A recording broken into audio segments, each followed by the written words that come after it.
Perdón. Y ahora, a continuación, tiene la palabra, en su segundo turno y para responder a las observaciones de los grupos, el señor ministro. Muchas gracias, presidenta. Muchas gracias, señorías. Quizá voy a empezar por un tema menor, pero que es el informe que me siguen reclamando ustedes sobre largas carreras profesionales. Quizá que somos un exceso perfeccionistas en la seguridad social y queremos tener todos los datos, todos los cálculos, todos los ángulos. Yo me comprometo a traerle antes de que termine este mes y aunque no esté perfecto, no esté con todos los cálculos, de esa forma satisfacemos su petición. Que en cualquier caso su tratamiento queda pendiente para una etapa posterior, como siempre hemos aclarado, aquí. Miren, yo la verdad es que salgo bastante optimista de todo lo que he oído, sinceramente. Y salgo bastante optimista, perdón, un poco de agua, se queda.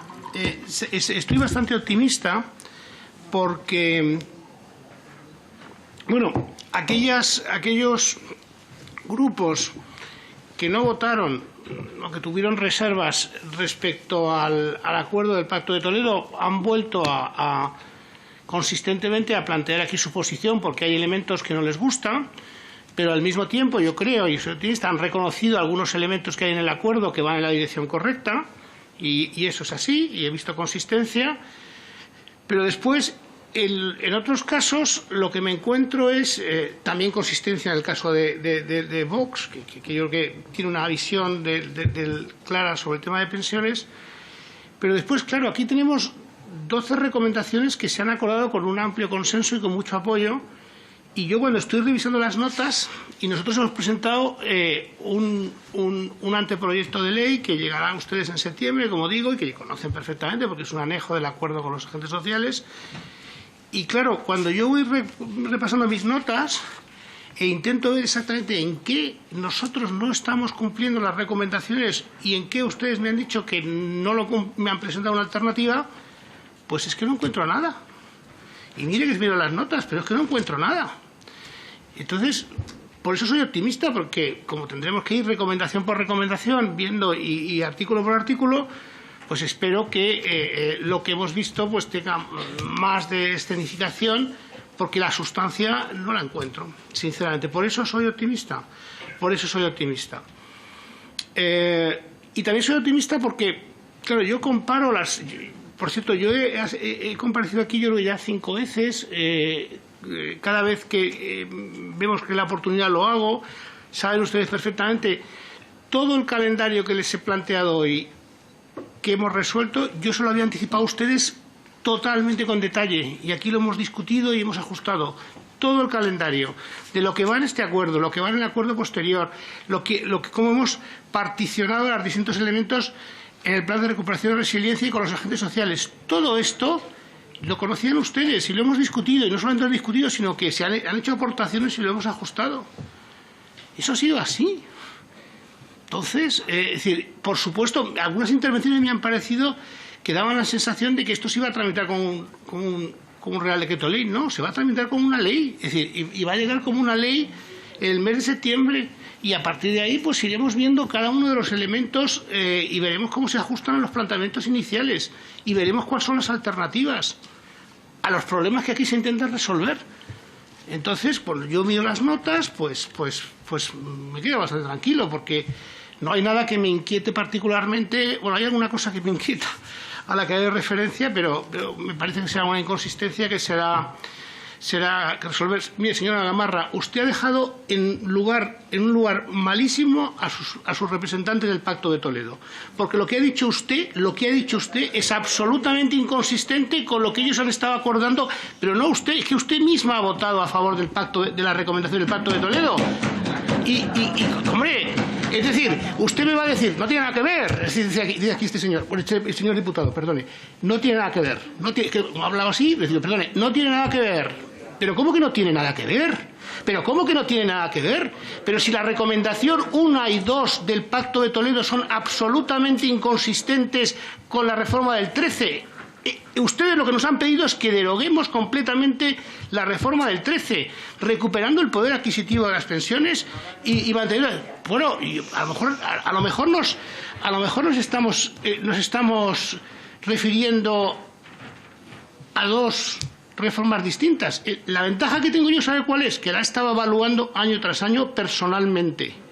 Claro, y al evaluarla, y por lo tanto, al evaluarla he encontrado hasta errores en las fórmulas, le podría contar muchas cosas que están en los informes de la AIREF, que ustedes, a alguien les ha escrito algo ahí, pero es que yo los he escrito yo, y por lo tanto sé lo que he dicho. Y también sé perfectamente cuál era el mandato de la AIREF. Lo que tenía que hacer la AIREF es, lo digo para que no confundan a todo el mundo, lo que tenía que hacer la AIREF es comprobar que las proyecciones de ingresos y gastos que hacía la Seguridad Social a un horizonte de 5 años para determinar el grado de corrección que había que hacer en la pensión a la baja, estaban bien hechos o no. Y lo que hemos constatado año tras año es que las cálculos estaban perfectos, y era el mandato de la AIREF. Tan perfectos eran que la AIREF le pedimos a la Seguridad Social, mire usted, por favor, como han puesto el tope del 0,50% de máxima revaluación, sería conveniente que digan ustedes, si no hacemos el cálculo, si no hacemos el tope y proyectamos ingresos y gastos tal cual, ¿cuánto habría que recortar las pensiones en este año? Como la Seguridad Social decidió no decirlo, la AIREF lo puso en conocimiento de todos, y recuerdo que en el año 17 era un recorte de pensiones del 3%. Lo único que hacía el 0,50% era dilatar en el tiempo cuándo iban a llegar esos recortes mediante pérdida de poder adquisitivo. Y eso está en los informes de la AIREF. Mire, usted, señora Gamarra, ha leído aquí un informe que le ha escrito alguien que no ha sabido lo que ustedes han estado defendiendo en el Pacto de Toledo. Es que verdaderamente el grado de inconsistencia... Mire, yo he estado escuchando a la señora Gamarra diciendo estas cosas y aquí nadie ha dicho nada. Escuchen, por favor, un momento. Uy, señora Mafista. Escuchen por...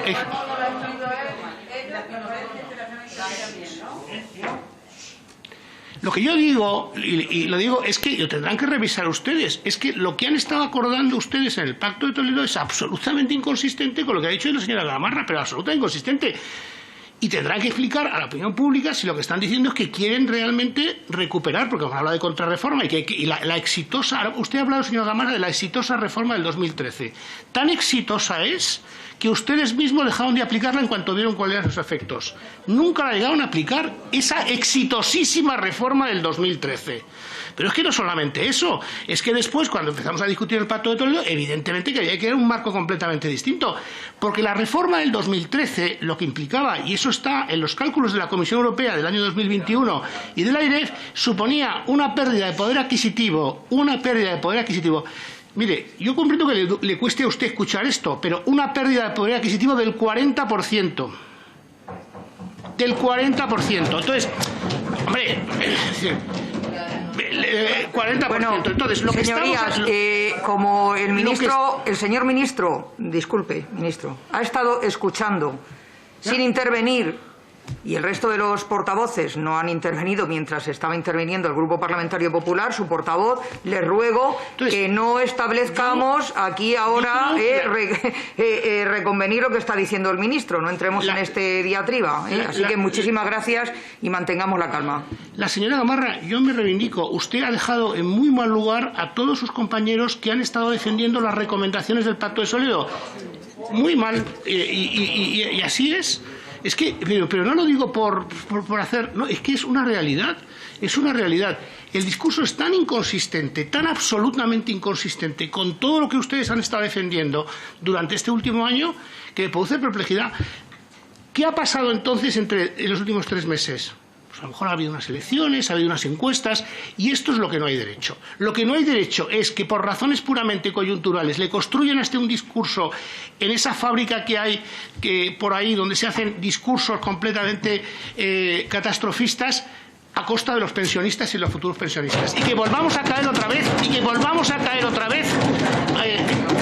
y que volvamos a caer otra vez en utilizar por regate corto electoral o de coyuntura, queríamos atrapar, digamos, y secuestrar a nuestros pensionistas. Esto que habíamos quedado que no lo íbamos a hacer es lo que yo estoy viendo en este momento, de verdad.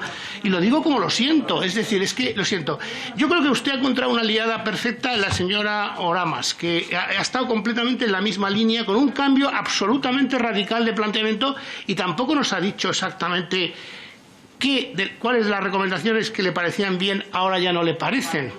No, es decir, por favor, la señora Nava también, es que ya voy por el orden. No interrumpan a la persona que está interviniendo en este momento, como el resto ha hecho mientras han intervenido todos ustedes.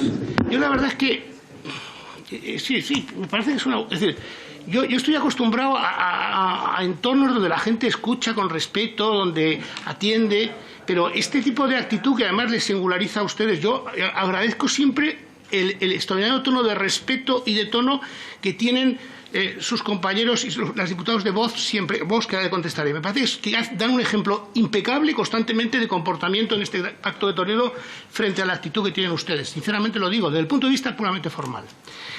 Pero ahora voy directamente a las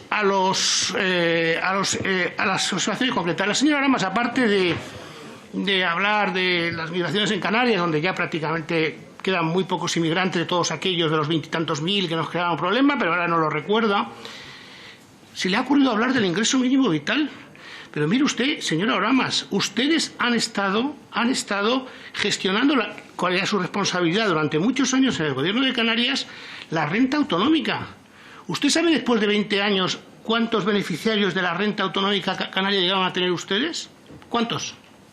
9.000 beneficiarios en el año máximo. ¿Sabe cuánto hemos conseguido la Seguridad Social en un solo año de gestión frente a 20? 15.000 ya canarios, familias canarias reciben el ingreso vital. Son 32.000. Le mandaremos los datos con todo detalle, los puede comprobar. Usted dice que no, pues 9.000 contra 32.000. Hombre, es decir, yo comprendo, de nuevo, el regate corto, intentar erosionar frente a los éxitos de los demás, pero confundiendo, utilizando datos... No es el estilo que a mí me genera esto un poco de, sinceramente, de desazón. No. Y la verdad es que frente a eso, mira, a continuación habló el señor Botrán. Y el señor Botrán nos ha hecho un discurso absolutamente consistente con haber votado que no, y utilizando argumentos similares de productividad, de creación de empleo, por cierto, similares a los de la señora Oramas. El señor Botrán es absolutamente consistente.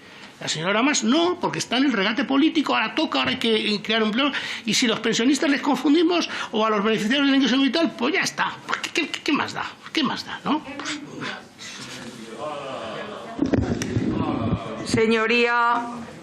Señora Oramas, vamos a ver. Vale, vamos a intentar a ver si es posible mantener la calma y no insultarnos los unos a los otros, ¿de acuerdo? Así que le rogaría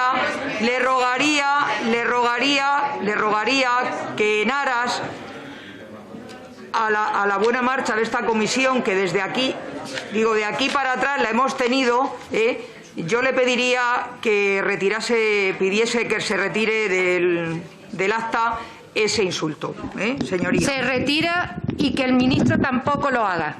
Vale, venga. Vamos, por favor, señor ministro, vamos a continuar. Se retira ese insulto del acta y vamos a continuar, por favor, y vamos a intentar mantener la calma. Sí, totalmente. No, yo lo que quiero saber es que tengo que retirar. Si los datos ciertos los tengo que retirar o no. Señora, ¿qué tengo que retirar? Lo retiro con muchísimo... Sus descalificativos hacia esta portavoz. Bueno, señora Oramas, no tenía usted la palabra. No quiero que esto se convierta en una comisión que ha sido siempre seria, en comisión de hazmerreír. No lo voy a permitir como presidenta. Nos estamos jugando mucho. Estamos hablando del sistema público de pensiones. Luego diré al final unas palabras. Así que vamos a ver si intentamos mantener la calma y la tranquilidad que siempre ha reinado en esta comisión. Y le paso la palabra de nuevo al señor ministro para que continúe su intervención. Yo cualquier descalificativo que yo haya dicho que no recuerdo, lo retiro ya, en general. No, en ningún caso yo quería descalificarle, en ningún caso. No sé exactamente cuál es el concepto, pero por si acaso cualquiera, no se preocupe. Bien, los datos no los puedo retirar porque son verdad. Ese es el problema. Ese es el problema. Entonces, señor Matutes, yo que ha planteado cosas interesantes. Es que es verdad. Es decir, el problema de pirámide de población que he planteado es que es coyuntural, y yo he intentado expresar que es un problema coyuntural, una coyuntura poblacional larga, pero es coyuntural. Y claro que sí, claro que los problemas estructurales que tienen que ver con el mercado de trabajo hay que abordarlo con políticas que no están aquí y que tampoco se espera que nosotros acordemos en este marco, porque son de gran complejidad, de gran extensión, y esta observación yo la encuentro en muchas de las presentaciones. Y claro que hay problemas en el ámbito de la natalidad, y claro que yo creo que hay que hacer cosas en el ámbito. Yo soy de los que creo que hay que hacer cosas en el fomento de la natalidad, y que España ha perdido algunas oportunidades ahí. Es decir, también lo han planteado los señores de Vox, totalmente de acuerdo. Hay cosas que vienen de ángulos completamente distintos y alternativos, que han sido planteados de una forma muy sosegada y yo creo que muy digamos, con cierta consistencia con sus planteamientos, que hay que reconocer que este tema es un tema que a lo que subyace, en el fondo, para hacer estas proyecciones tenemos que proyectar realmente todo un montón de variables económicas que están determinadas de toda la estructura económica y todas las políticas. Y claramente que ustedes estarán pensando que hay que incidir en determinados temas y ustedes en cosas muy distintas, y es legítimo que lo planteen y que discrepen. Por lo tanto, muchas de las cosas que ustedes dicen y que plantean aquí, pues probablemente en el diagnóstico de que efectivamente España tiene un mercado laboral disfuncional y que tiene un serio problema de natalidad, en el diagnóstico no podemos estar más de acuerdo. Del mismo modo que estamos de acuerdo que tenemos un serio problema que se ha planteado en el ámbito juvenil, no podemos estar más de acuerdo. Ahora bien, entre el año 98 y el año 2021, la tasa de desempleo juvenil se ha duplicado, estructuralmente y consistentemente. Hagan ustedes todos un cálculo de quién ha gobernado más entre el 98 y el año 2021 y repartimos culpas, ¿no? O esfuerzos. Claro que tenemos un problema colectivo en el mal funcionamiento del mercado de trabajo, y claro que tenemos un problema efectivamente de tasas de natalidades muy bajas, que tienen que ver con la precariedad laboral, que tienen que ver con la precariedad laboral, que tiene que ver con la falta probablemente de un mercado de la vivienda para rentas bajas bien articulado. Es decir, que hay normas, etcétera. Son temas muy complejos que durante muchas décadas no se han abordado con suficiente energía. Eso es así, y que subyacen a lo que estamos hablando. Realmente es muy difícil encajar todos estos elementos en las piezas. Lo que hacemos, y aquí tenemos que seguir las métricas internacionales, etcétera, lo que hacemos son unas proyecciones que recogen, digamos, trayectorias inerciales y razonablemente conservadoras. Y sobre eso intentamos ver cómo solucionamos el problema, digamos, de aumento del gasto en pensiones, con distintos mecanismos, donde muchos de ellos son de aumentar el nivel de ingresos. Por supuesto que sí. Esto es lo que estamos haciendo y esto es lo que hay detrás de todo esto. Entonces, muchas de las observaciones yo estoy de acuerdo en el diagnóstico.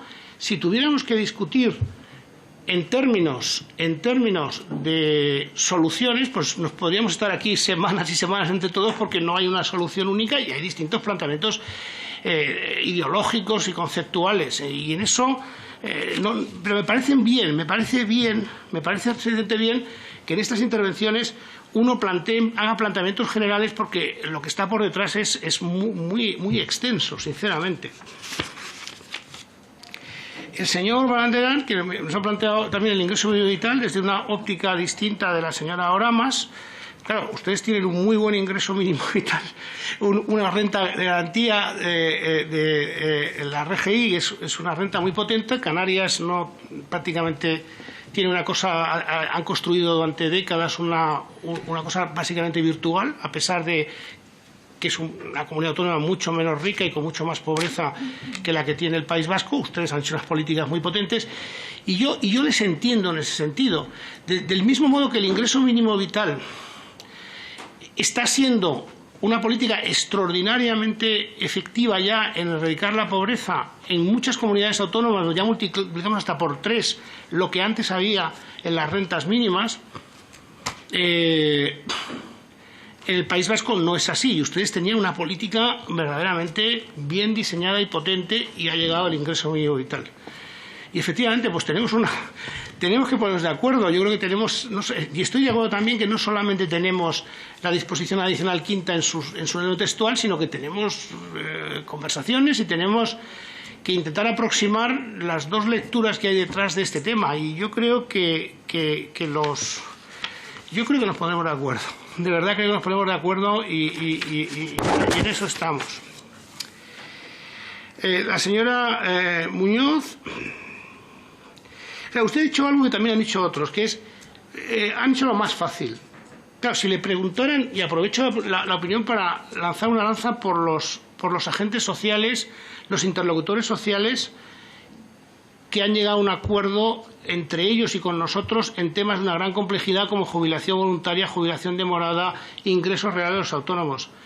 Han hecho un gran trabajo durante casi un año con nosotros, 9 meses, yo diría, desde que ustedes cerraron el acuerdo del Pacto de Toledo y nos pidieron. Y si les preguntan a ellos si hemos acordado lo más fácil, pues ya harían una sonrisa.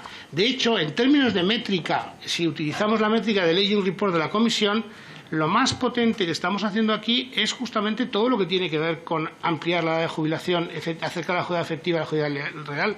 Eso es muy sustantivo en términos de hacer más sostenible el sistema. Bueno, y los acuerdos sobre el tema de los autónomos, donde yo no entiendo tampoco muy bien lo que ha dicho la señora Gamarra, porque es que estaban todos los representantes de las comunidades autónomas, todos firmando el acuerdo y estando de acuerdo con nosotros. Y lo que hemos acordado es lo que hemos acordado. Del mismo modo que yo, para evitar cualquier problema, en el caso del mecanismo de equidad internacional, lo digo a todos, lo que he hecho es leer estrictamente lo que hemos acordado. Y por favor, denos unos meses con los agentes sociales, con tranquilidad, para darle forma a lo que hemos acordado y que he leído aquí. Y ya verán todos que esto no era lo más difícil. Y señora Muñoz, lo volveremos a hablar y verá usted que eso no era lo más difícil. Y quizá ahí yo creo que mi responsabilidad, que estoy de acuerdo al haberle creado un ruido innecesario en este tema, eso de la intervención de la señora Gamarra lo compro completamente, es haber puesto el foco innecesariamente en un tema que no es muy sustantivo, que no es muy importante y que, amplificado de esta forma, ha puesto el foco en algo que además está por cerrar y aquilatar, y que tiene en el conjunto de lo que estamos acordando una importancia verdaderamente secundaria y que incluso puede ser, incluso puede ser algo para el futuro. Y ya lo verán ustedes. Pero déjenos, por favor, déjenos que vayamos con los agentes sociales, que tienen mucha responsabilidad también en todo esto, que vayamos a ir acordando elementos y llevándolos y trayéndolos aquí al Parlamento con el calendario que hemos todos acordado. De verdad. La señora Muñoz también nos ha hablado del tema de la vinculación del IPC y ha planteado su preocupación por la inflación negativa. O sea, yo no tengo esa. Yo creo que el mundo hacia adelante no va de inflación negativa. Hemos estado décadas y décadas sin ver un solo año con el IPC. Hemos tenido una crisis tan extrema como fue la crisis la crisis financiera, para tener algunos años con una pequeña caída de precios. Por lo tanto, no creo que estemos hablando de algo sustantivo. Y por lo tanto, en la discusión con los agentes sociales nos hicieron ver que un tema que es muy improbable que se materialice, que ocurra con una baja probabilidad, es muy difícil. Era muy difícil encajar en el diseño. Lo hemos dejado para esa revisión cada 5 años y yo creo que sinceramente creo que es una buena solución. Y no, es decir, el haber hecho un calendario, es decir, yo a lo mejor aquí, Miren ustedes, podríamos haber intentado, estoy pensando cuando me dicen ustedes el tema de parches, el tema de que el calendario, que había que tenerlo todo junto, pues realmente, cuando yo veo la complejidad que lleva cada uno de los pasos, si lo quiere uno estudiar bien, si quiere realmente, tenga en cuenta que es una reforma que tiene que durar para 30 años y por lo tanto tenemos verdaderamente que estar seguros de que lo que estamos haciendo está bien aquilatado, bien trabajado, que tenemos bien los números, que hemos escuchado bien a los agentes sociales, que nos plantean cosas que a los ángulos que nosotros, a veces son un sindicato, a veces es una patronal, que no tenemos tan encima de la mesa. Entonces yo cuando veo las 22 recomendaciones, yo sinceramente, ¿hubieran preferido ustedes que hubiera venido aquí con soluciones a las 22 de una forma precipitada, con los números sin hacer del todo y con temas medio, pues a lo mejor hubieran estado ustedes más satisfechos? Pero yo sigo pensando que esta es la mejor metodología de trabajo si queremos que las cosas vayan llegando maduras, bien hechas, bien aquilatadas, y tiendo a pensar que hemos acertado porque, insisto, de los temas concretos de mi presentación, las métricas concretas, yo no he encontrado contrapropuestas o incluso reservas significativas. No las he encontrado. Podríamos ir en cada uno de los temas que hemos planteado. En fin, esa es la sensación que yo tengo y seguiremos avanzando. Yo creo que este método en el que estamos trabajando es el mejor método. O sea, el señor Sáez yo creo que hace un planteamiento que a mí me parece general y me parece que desde su perspectiva tiene consistencia. Usted siempre nos trae la lógica de que a usted le preocupa muchísimo la sostenibilidad de las cuentas públicas, la deuda pública, que esto está muy frágil y que tenemos que tener mucha preocupación y que por lo tanto no termina de aterrizar en términos de pensiones, pero yo entiendo que eso le llevaría un poco quizá a ir en la línea de la señora Gamarra, de decir, oye, pues hagámoslo del 2013, cojamos las pensiones, desvaloralicemos el 40%, reduzcamos el gasto en pensiones 4 puntos y con eso abordemos el tema. Yo no estoy seguro que vaya usted por ahí, ¿verdad que no? Pero yo creo que la señora Gamarra va por ahí y usted quizá no, pero sí que su preocupación por el tema de la deuda pública es mucho más consistente que el que yo percibo en la señora Gamarra y el Partido Popular, que tiene idas y venidas de unos días a otros. Mire, yo creo, y esto a veces cuesta entenderlo, evidentemente que con lo que estamos haciendo con los gastos impropios no estamos arreglando nada del déficit público. El déficit público sigue siendo el mismo. Pero yo genuinamente creo que cuando el déficit público está contabilizado y tiene que abordarlo quien tiene palancas para arreglarlo, aumentan las probabilidades de que este tema se aborde. De alguna forma, el hecho de que se haya ido desplazando hacia la seguridad social gastos impropios, políticas que se iban haciendo, vamos a exonerar a no sé qué colectivo, vamos a hacer unas políticas de empleo todas legítimas, y esto que lo financie la seguridad social, y es un problema del ministro correspondiente, al resto del gobierno y a los ministros de Hacienda les permitía decir, entonces, de alguna forma, lo que estamos haciendo ahora es decir, oye, si usted quiere hacer políticas sociales de lo que quiera, lo tiene que pagar o lo tiene que ajustar con un ajuste de ingresos y gastos en los presupuestos generales del Estado. Porque la seguridad social no tiene margen. La seguridad social tiene que cumplir sus compromisos de pensiones y de prestaciones sociales y tiene los ingresos que le dan las cotizaciones. Es entrar en un callejón sin salida. Por eso, a mí me parece que incluso desde su punto de vista, señor Sáez, el que hayamos desplazado con este acuerdo una parte significativa de los gastos de la seguridad social a la Administración General del Estado, que es quien tiene que cubrirlos y abordarlos, va en la buena dirección desde el punto de vista de la sostenibilidad. Sinceramente lo creo. Y no lo creo yo, también lo cree la Unión Europea. Usted habla de la credibilidad de la Unión Europea. Lo cree la Unión Europea porque nos está avalando en este planteamiento. Nos está avalando, e insisto, léanse, yo comprendo que léanse la resolución de 16 de junio de la Comisión, son muchos, es un documento muy largo, pero ahí se discuten los distintos componentes. Y en ese documento se discute algunos de los temas que usted plantea de carácter más general. El plan de recuperación y resiliencia tiene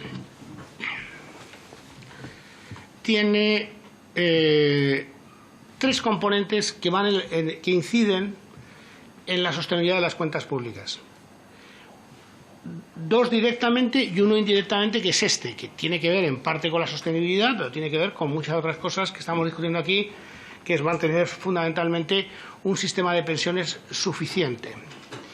Pero lo que hay en el componente 28 y en el componente 29, yo creo que son muchas medidas que van en la dirección de fortalecer las finanzas públicas, tanto por el lado del gasto, digamos, hay un componente sobre spending reviews y racionalización del gasto, que yo creo que ampliando las competencias de la Autoridad Independiente de Responsabilidad Fiscal, que yo creo que han recibido muchos elogios en Bruselas y que ahora hay que desplegarlo, porque yo creo que sí tenemos un tema pendiente en España de profundizar en la evaluación del gasto público. Y después hay un compromiso por el lado de los ingresos de reformar todo el sistema a partir de una comisión de expertos. Luego, en el plan sí que hay una estrategia integral. Seguro que a usted le gustaría hacerlo de determinada manera y a otros le gustaría hacerlo de otra manera, pero es evidente que los problemas de deuda pública crecientes hay que abordarlos y abordarlos con determinación. Porque si algo sabemos es que cuando los problemas de deuda pública y sobre todo de dinámica fuerte de deuda pública no se abordan suficientemente, después, cuando hay que corregirlos de forma precipitada, de forma presionada, las soluciones que se toman son soluciones inadecuadas, subóptimas, que terminan perjudicando y subiendo una pérdida de bienestar. Luego, yo es que no puedo estar más de acuerdo con esto. En lo que no estoy tan de acuerdo, señor Sáez, es cuando usted pone datos de la pandemia. La pandemia es algo singular, acotado en el tiempo, cuya única solución aquí y en todos los países del mundo ha sido con un enorme gasto fiscal coyuntural y no recurrente que supone preservar el tejido productivo y sobre todo a los trabajadores que se han visto afectados por tantas decisiones sanitarias que han impedido su trabajo. No había alternativa a lo que hemos hecho y como no lo ha habido en casi ningún país del mundo que lo ha abordado de esta forma. Entonces no podemos agregar en los datos fiscales el aumento de deuda que tiene que ver con este elemento que no es recurrente y que no había otra solución con los problemas más de fondo. El que el aumento de deuda pública se haya producido de esta forma sí que supone que los ritmos a los que tendrá que reducirle y el punto de partida pues es otro punto, pero la vida es así, uno tiene que abordar situaciones de esta naturaleza. Yo creo que la señora Gamarra, ya creo que le dije un poco lo que veía que era el planteamiento. Ya no está la señora Gamarra, nos ha dejado, ¿no? Sí. Pues tenía otra, sí, claro. Entonces, pues muy bien. Entonces, pues sí, yo creo que nada más y yo con esto ya me quedo para la segunda ocasión. Bueno, pues gracias, ministro.